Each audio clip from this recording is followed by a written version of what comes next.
Aujourd'hui, pour être jeune et riche, il faut répondre à un descriptif bien précis. Et les parents dépensent beaucoup d'argent parce qu'ils veulent que leur enfant aille faire du football, aille faire du tennis. Ils dépensent beaucoup d'argent pour transformer leurs enfants en cette personne jeune et riche.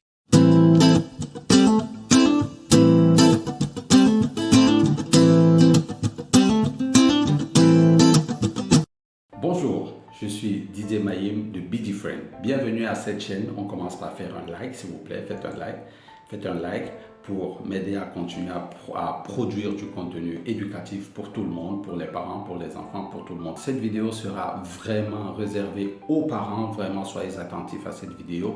Mais bien sûr, à toutes les autres personnes, que ce soit aux enfants, que ce soit aux entrepreneurs. Aujourd'hui, nous allons continuer avec la deuxième vidéo d'un livre que nous avons déjà commencé il y a quelques temps. Il s'agit de L'autoroute du millionnaire, la voie express vers la richesse de M.J. DeMarco. Nous avons déjà commencé une vidéo, comme je le disais, elle va s'afficher quelque part ici. Cliquez, allez la regarder si ce n'est pas déjà fait. Pour cette vidéo, vous likez, vous vous abonnez à la chaîne bien sûr et vous partagez au maximum. Faisons un like, faites un like, faites un like, faites un like.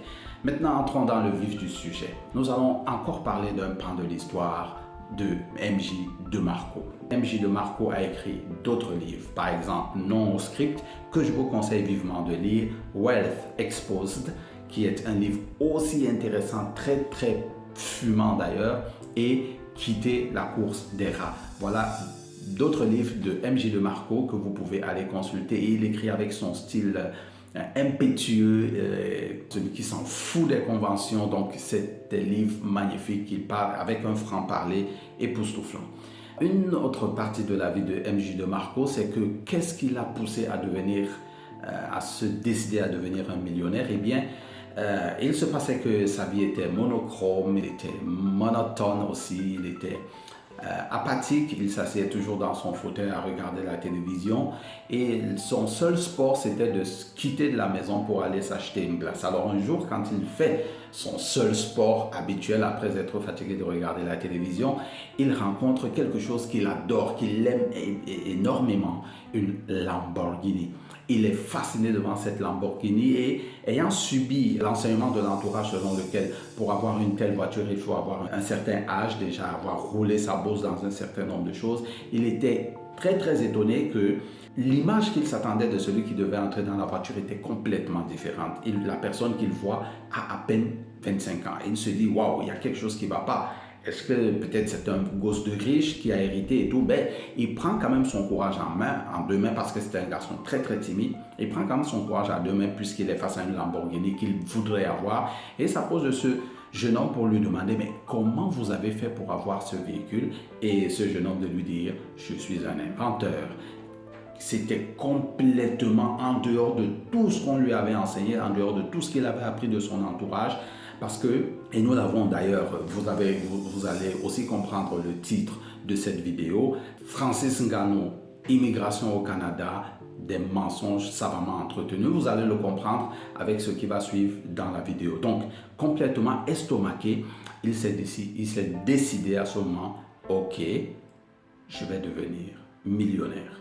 Ça a été vraiment une phase très intéressante, un déclencheur puissant dans sa vie qu'il a décidé à passer des années et des années de souffrance, et on va le voir, des années de souffrance, mais qui n'ont pas été si longues que ça, à devenir millionnaire, puisque vous vous rappelez, il est devenu millionnaire à 31 ans. Et un autre pan de son histoire, c'est que pendant la période durant laquelle il trimait, il se battait, il travaillait fort pour devenir un millionnaire, il était tellement fauché, un peu comme moi, souvent tellement fauché, vous ne pouvez pas imaginer, mais il était tellement fauché que pour l'anniversaire de son ami, il a fallu qu'il se prostitue, il se tape une cougar pour pouvoir payer un cadeau à son ami. C'est vous dire quelle difficulté quelqu'un peut traverser pour arriver à devenir un millionnaire. Ça ne veut pas dire que c'est de cette façon qu'il est devenu millionnaire de toutes les façons, mais c'est juste un pan de l'histoire qui montre à quel point la vie peut être vraiment cruelle avec vous quand vous décidez de prendre le chemin du millionnaire. Et de ces trois parties, ça montre que oui, il y a du travail à faire. Parents, vous avez du travail à faire, vous comprendrez un peu plus un peu plus tard dans la vidéo. Passons maintenant à la phase du résumé de ce livre. Qu'est-ce que nous allons voir dans cette vidéo particulièrement, parce que le résumé du livre, nous l'avons déjà vu dans la vidéo précédente, qui s'affiche quelque part ici. Allez regarder cette vidéo, s'il vous plaît, et n'oubliez pas de faire des j'aime. Eh bien, dans cette vidéo, nous allons voir la première partie du livre de M.J. DeMarco qui comporte juste 2 chapitres, le premier chapitre et le chapitre 2. Et cette première partie parle de riches et vieux, comme d'ailleurs vous l'avez vu dans l'histoire de M.J. DeMarco, mais que c'est un chemin d'enrichissement lent. Et le premier chapitre parle de la duperie de l'enrichissement lent qui veut qu'on soit riche quand on est devenu vieux. C'est un mensonge, c'est une façon de méconduire des gens vers la destination vers laquelle ils aimeraient arriver. Au chapitre 2, il parle de comment lui, il a fait pour éconduire complètement la voie de l'enrichissement lent qui est enseignée par les parents, par les écoles, par l'entourage lui-même. Et cliquez sur le lien en description, s'il vous plaît. Allez acheter ce livre, L'autoroute du millionnaire, la voie express vers la richesse. C'est un livre magnifique et dans ce chapitre, vous allez bien comprendre un pan de l'histoire intéressante de M.J. DeMarco. Maintenant, passons aux morceaux choisis. Aujourd'hui, nous allons voir, comme d'habitude, 3 morceaux choisis dans cette vidéo. Et tenez-vous tranquille, asseyez-vous, nous allons démarrer. Nous allons décoller avec le premier point. De quoi est-ce qu'il parle quand il parle de l'enrichissement lent?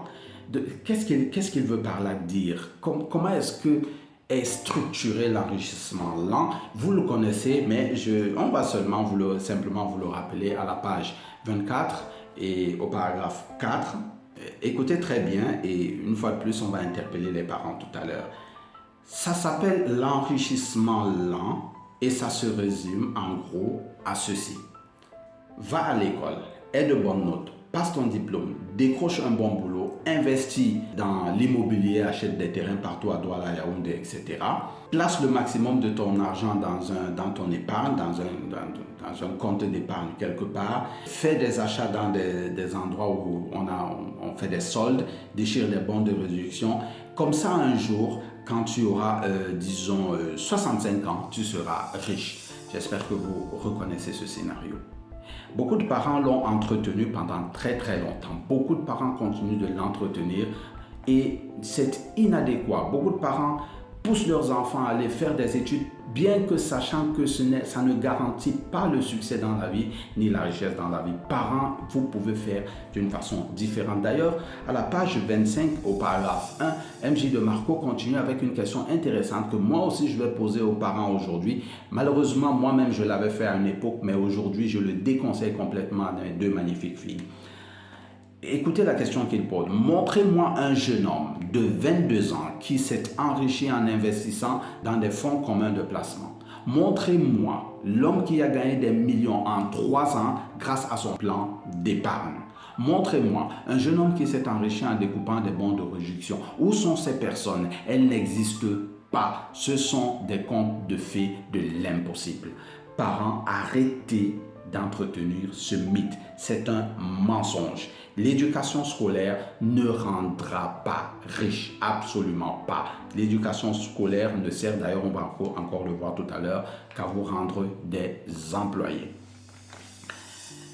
La deuxième pépite que j'ai trouvée dans ce livre, c'est maintenant, on va parler d'un autre plan de ce titre qu'on a donné, Francis Ngannou et Immigration au Canada, 2 mensonges bien entretenus. Aujourd'hui, dans notre société, comment est-ce qu'elle définit la richesse? Comment est-ce que certains parents vont jusqu'à pousser leurs enfants dans ce sens pour entretenir la richesse? Et ce n'est pas seulement le cas du Cameroun, cela se fait dans beaucoup de pays.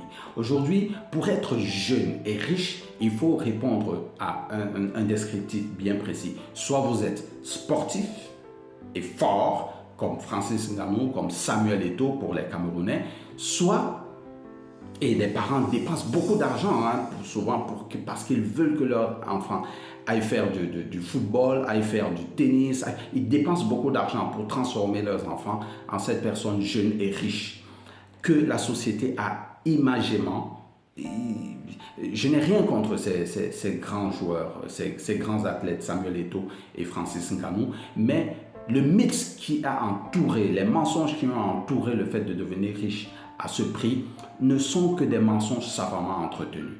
Un autre mensonge, c'est immigrer au Canada ou en France. Des parents payent des sommes faramineuses pour envoyer leurs enfants à l'école en France, aux États-Unis, au Canada et dans ces pays occidentaux parce qu'ils pensent que c'est un gage de la réussite. D'autres sacrifient beaucoup de millions dans notre pays particulièrement pour que leurs enfants soient cooptés ou bien soient pris dans des postes ministériels parce que c'est à ça qu'on a comparé la richesse. D'autres encore, ils se battent pour que leurs enfants entrent dans des grosses boîtes, dans des grosses sociétés. Mais ce n'est absolument pas le gage de la richesse. Et comme je vous disais, ce n'est pas que le cas au Cameroun. Écoutez ce que MJ de Marco dit à la page 24 au paragraphe 3. Nous savons que les gens qui deviennent riches jeunes font partie d'un sous-ensemble unique de la société. Sportifs professionnels, rappeurs,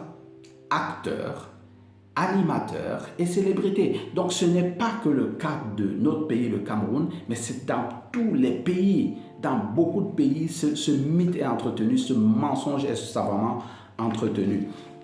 Allons à la page 32 et au paragraphe 2. Toujours écoutez MJ de Marco. Et pour parler d'un pan de lui-même, et beaucoup d'enfants, et moi y compris, beaucoup d'enfants font partie de cette description. Je n'étais pas un athlète, je ne savais pas chanter, je ne savais pas jouer, mais je pouvais devenir riche sans être célèbre et sans avoir un talent physique. C'est tout à fait possible, chers parents. Vos enfants n'ont pas besoin d'être des acteurs, d'être des gens célèbres, d'être Francis Ngannou ou bien d'immigrer au Canada pour devenir la personne que vous voudriez qu'ils deviennent. Vous pouvez simplement avoir de meilleurs résultats avec TechnoTutor et à des coûts réduits. Avec TechnoTutor, il suffit simplement de l'essayer. Ce n'est pas aussi mystérieux, ce n'est pas aussi cher que d'envoyer son enfant devenir un athlète célèbre ou bien de l'envoyer dans l'immigration au Canada. Troisième pépite que j'ai trouvée dans cette lecture, eh bien, il est important, il est indispensable aujourd'hui, chers parents, chers enfants, chers entrepreneurs, chers adolescents, chers toute personne qui regarde cette vidéo, de résister à la médiocrité. Mais c'est quoi la médiocrité? La médiocrité, c'est de penser que lorsqu'on parle d'enrichissement rapide dans ce livre, il s'agit d'enrichissement facile. Ça n'a rien à voir. Ça n'a absolument rien à voir. Et beaucoup de personnes courent vers l'enrichissement facile et se font arnaquer, se font duper. Il ne s'agit pas de l'enrichissement facile, il s'agit de l'enrichissement rapide. Qu'est-ce que ça a coûté? Qu'est-ce que ça m'a coûté à moi? Des années. Évidemment, aujourd'hui, je ne suis pas encore millionnaire comme MJ de Marco, ni même pas encore millionnaire en millions de francs CFA ici au Cameroun. Mais je suis dans la voie qu'il faut pour le devenir. Et quelle est cette voie qu'il faut? Qu'est-ce que ça coûte? Qu'est-ce que ça demande comme effort? Écoutez ce que MJ de Marco dit à la page 34. Commençons par le paragraphe 1 de la page 34. Il dit: j'ai achevé mes études à l'université de Northern Illinois avec un double diplôme de commerce. 5 années de lavage de cerveau de pré-emploi couronné par la remise des diplômes. Pour moi, l'université était un endoctrinement pour faire de nous des employés robots. Un mariage insatisfait toute ma vie de robot et de patron. Ça, c'est la première. C'est ce qui arrive quand vous prenez la voie de l'enrichissement là. Maintenant, ayant compris cela, il a pris fait et cause, il a décidé de faire autrement. Écoutez ce qu'il a dit, ce qu'il dit à la page 38, et c'est lui qui continue. Je suis arrivé à Phoenix avec 900 $ en poche, pas de boulot, pas d'amis, pas de famille, juste 330 jours de soleil et une envie brûlante de prendre l'autoroute du millionnaire. J'avais pour tout bagage un vieux matelas, une Buick Skylark toute rouillée de 10 ans qui n'avait plus de troisième vitesse, quelques petites affaires commerciales qui rapportaient un peu d'argent et puis des centaines de livres. À la page 39, il dit « Je me suis lancé dans une campagne publicitaire agressive de mon site web. J'ai envoyé des emails, j'ai fait du démarchage téléphonique, posté des courriers, j'ai appris comment faire de l'optimisation des moteurs de recherche. Comme je ne pouvais pas me payer les livres, j'allais tous les jours à la bibliothèque de Phoenix, j'étudiais le langage de la programmation. Et ce n'est pas tout. » Il continue à la page 41, il dit « Mes journées de travail ont commencé à être très longues et difficiles. Je travaillais classiquement 60 heures par semaine, tous les jours de la semaine, le week-end confondu. J'étais cloîtré dans ma maison, dans mon petit appartement, à regurgiter des codes. Je ne savais pas si on était jeudi ou samedi et ça n'avait pas d'importance. Ça demande du travail, ça demande de l'abnégation. Et chers parents, vous pouvez encourager, vous pouvez encourager vos enfants de cette façon. Et cela va lui prendre 3, 4, 5 ans, peut-être 6 ans. Mais ça va lui coûter moins cher que d'aller immigrer au Canada, de dépenser autant d'argent pour pousser votre fils à devenir un Francis Ngannou que probablement il ne sera pas. La facilité mène donc à la médiocrité et peut mener à la pauvreté. Il faut résister à la médiocrité. Que pouvons-nous dire en conclusion de cette deuxième vidéo sur le livre L'autoroute du millionnaire? Eh bien, l'enrichissement là peut être très long. Et il y a beaucoup d'incertitudes. La célébrité et le talent physique ne sont pas des conditions préalables à la richesse. Troisièmement, l'enrichissement rapide suit une évolution exponentielle. Et le succès peut être très rapide en un instant, mais cela demande du travail et de l'abnégation. Beaucoup de choses peuvent être beaucoup plus faciles pour les parents, pour les entrepreneurs, s'ils pouvaient utiliser TechnoTutor, parce que TechnoTutor, c'est une technologie qui vous permet non seulement de supporter les difficultés que vous avez durant le trajet pour réussir la vie que vous voulez, mais aussi vous permet, grâce à son utilisation quotidienne, de pouvoir neutraliser tous les enseignements fictifs qui nous donnent des promesses inutiles comme celle d'immigrer au Canada ou bien de devenir un certain Francis Ngannou pour réussir. J'espère que cette vidéo vous aura poussé à réfléchir et à comprendre que vous pouvez être différent, vous pouvez faire les choses de façon différente et vous pouvez devenir le meilleur de vous-même. Mais surtout, pensez à être différent. Rendez-vous à la prochaine vidéo.